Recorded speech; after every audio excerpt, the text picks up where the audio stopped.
you so much for inviting me onto this distinguished panel, and thank you so much for the opportunity to bring the panelists up to date with the defunding of UNRWA, which is, I think, where I can really add to this debate. As you all know, after the ICJ ruling on provisional measures on the 26th of January, the Israeli government basically splashed across the front page of the New York Times, which is a willing mouthpiece for all this, accusations against 12 UNRWA staff members. Accusations were made against them, but there was no evidence, there was no proof. However, as a result of that, 18 donors defunded UNRWA, and they took with them $500 million. Now, I would argue, as have others, that this was a direct violation of the ICJ's provisional measures. They were very clear that no member state could take any measures to restrict humanitarian aid. And what did these donors do? Pretty much, within the next 36 hours, they all decided to defund UNRWA at a time when there was clear evidence that children were beginning to starve to death, and at a time when the UN itself was saying that over 500,000 people were in starvation. So what has happened is that there was a great deal of both private and public advocacy.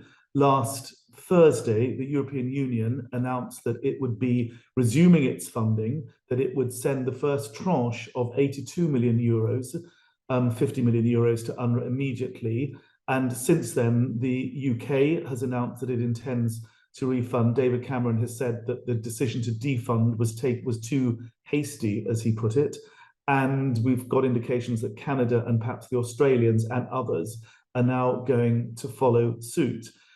So that's good news. For me, one of the big takeaways is that this effectively was the mother of all lies.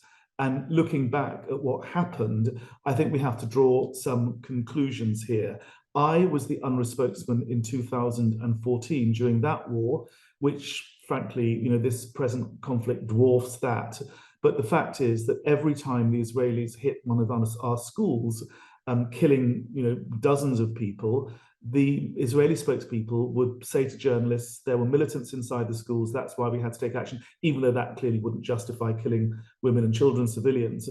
But nonetheless, these lies were spread. It wasn't until the conflict ended that UNRWA mounted a board of inquiry, was able to investigate, and sure enough, in all 7 cases where of the UNRWA installations that were hit, there was no evidence that there were militants in our schools.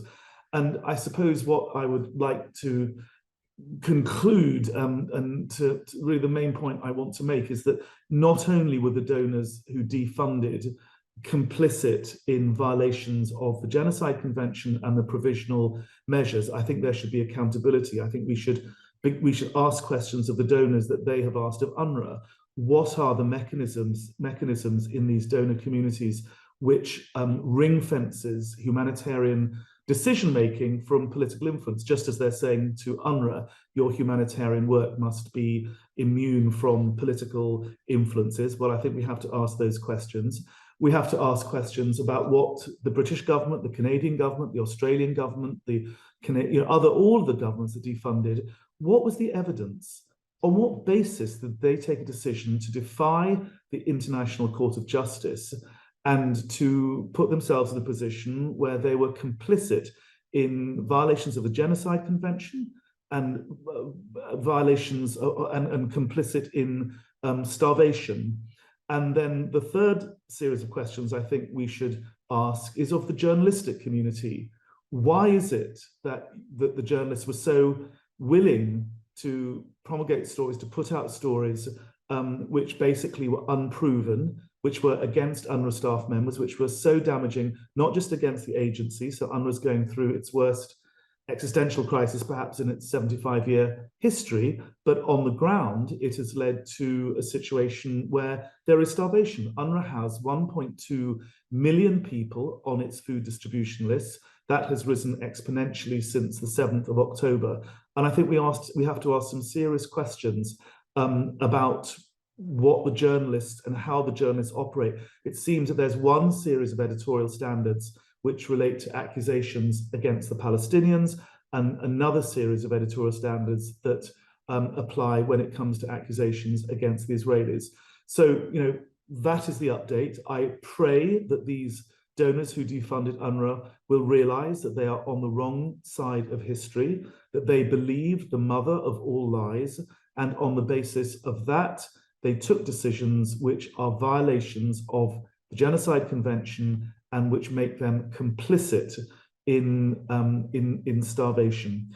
There I will end. Thank you very much for listening. And as I say, it's an honor to be able to address this group. Thank you so much.